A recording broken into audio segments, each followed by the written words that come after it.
ঘরে নির্মাণ করে ভেতরে যাওয়া পড়া নাই।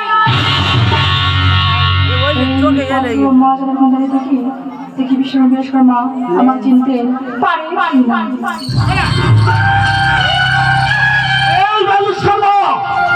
শোন, ওই দেখতে পাচ্ছি অস্ত্রের একটি পাখা বাবলা গাছ, ওই রাস্তা দিয়ে আমরা চুপি চুপি পালিয়ে যাবো। কোনো কথা বলবি না, আমার সঙ্গে চলে।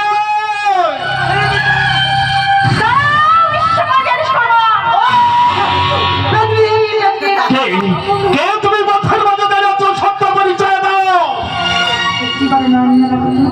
আমাকে চিনতে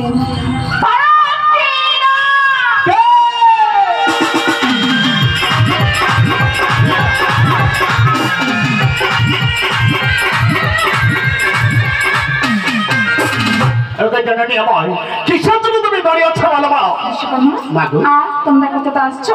একটি হলো আমার কাছে। মহারাজের পুত্রলক্ষণের বিবাহ হবে।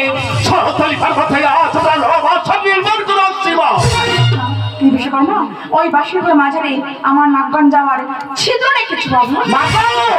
তোমার না যাত দূরের কথা, মহারাজ এমন আদেশ করেছে কোন পৃথিবীকে পর্যন্ত প্রবেশ করবে না।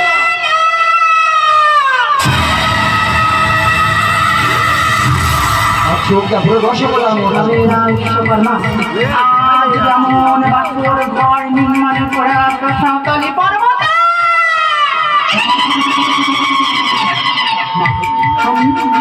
আমার পূজার পাশে বলছি পুনরায় পর্বত হয়ে যাও, আমার নাগগঞ্জ যাওয়ার ছিদ্র করে এসো।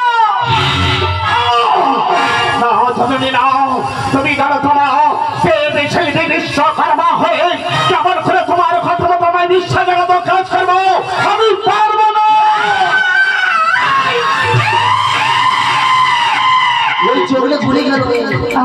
যদি আমার কাজে না করা আমি পারবো জানো? তোমার সামনে তোমার একমাত্র পুত্র বিয়ালের সামনে আমি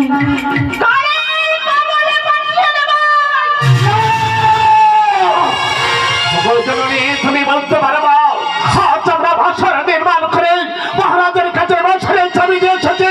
কেমন করে দেবো তুমি আমার একটু উপায় বলে দাও। ছুটতে ছুটতে চলে যাবে রাজামশার কাছে। রাজামশার কাছে কি বলে সুবর্ণ নির্বাচিত ভেসে বাসর ঘর মাঝে এমন চলে আসবে নির্বাসর ঘর মাঝে বাসু হিসাবে করে পরিচিত ভাঙতে রক্ষা করত আমার মা আয়োগের নাকি বিশ্বের সামনে বুড়িয়া সুতো সঞ্চনা ঘোষ করে বাসর আমার ছাড়ে। এই বিশ্বাসঘাত কাজ যদি আমি করে আসি অঞ্চল দায়ী থাকবে কে?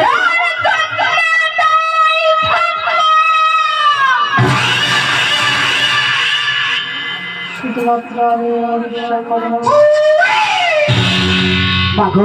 তাহলে তুমি প্রাণ ভালো আশীর্বাদ করবে জানি তোমার কাজ আমি সমাদয় করে আসতে পারি।